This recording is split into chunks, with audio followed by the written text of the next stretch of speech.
Switch से क्या है, वोल्टेज रेगुलेटर जिसके थ्रू हम लोग सब में पावर सप्लाई दिए हैं। यहाँ पे हमारा है टाइमर डिवाइस और ए हमारा है वोल्टेज रेगुलेटर, जो कि रेगुलेटेड वोल्टेज किसको, इस बल्ब को दे रहे हैं कितना, हम लोग 3 वोल्ट टू 5 वोल्ट के आसपास में इसको दे रहे हैं, मतलब 3 वोल्ट इसको दे रहे हैं, ठीक है ना। और यहाँ से स्विच से ऑन ऑफ करेंगे। ये स्विच कंट्रोल है इस टाइमर का। जैसे स्विच को पावर ऑन करेंगे, है ना, तो ये टाइमर को पावर सप्लाई जाएगा और टाइमर को पावर सप्लाई जाएगा। और टाइमर में हम लोग क्या किए हैं, सेट किए हैं डिले कितना, 6 सेकंड का है, ठीक है। तो जैसे ही ऑन करेंगे 6 सेकंड के बाद ये आउटपुट जलेगा, देखिएगा टाइमर अभी ऑन हो गया है।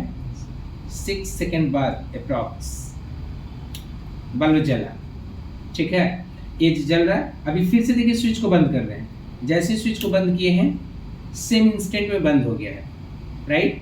जैसे ही दोबारा ऑन करेंगे कंफर्म करने के लिए, ऑन कर दिए हैं, अभी डिले ले रहा है, 6 सेकंड के बाद ये क्या होगा, ऑन हो गया।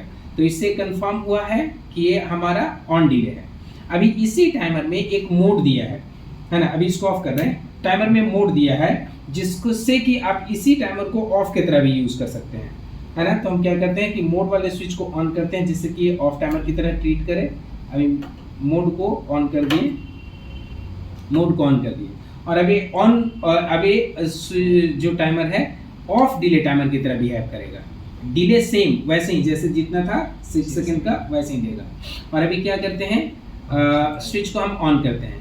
तो ऑफ डिले टाइमर जो है वो कैसे काम करता है कि जैसे ही हम इसको पावर सप्लाई देंगे सेम इंस्टेंट में आउटपुट ऑन हो जाएगा और आउटपुट बंद होगा उस इंटरवल के बाद जो यहाँ पे डिले सेट किया गया है, कितना, 6 सेकंड। तो पावर सप्लाई देने के 6 सेकंड के बाद वो बल्ब बंद हो जाएगा अपने आप, इवन पावर सप्लाई कंटिन्यूअस भी रहे तब भी। तो जैसे ही देखिए स्विच को ऑन किए, ऑन हो गया है, टाइमिंग स्टार्ट हो गया, मतलब टाइम इलैप्स्ड हो रहा है, 6 सेकंड कंप्लीट करेगा, वो बंद हो गया, राइट। अभी देखिए जबकि पावर सप्लाई कंटिन्यू है, इवन टाइमर भी ऑन है, राइट।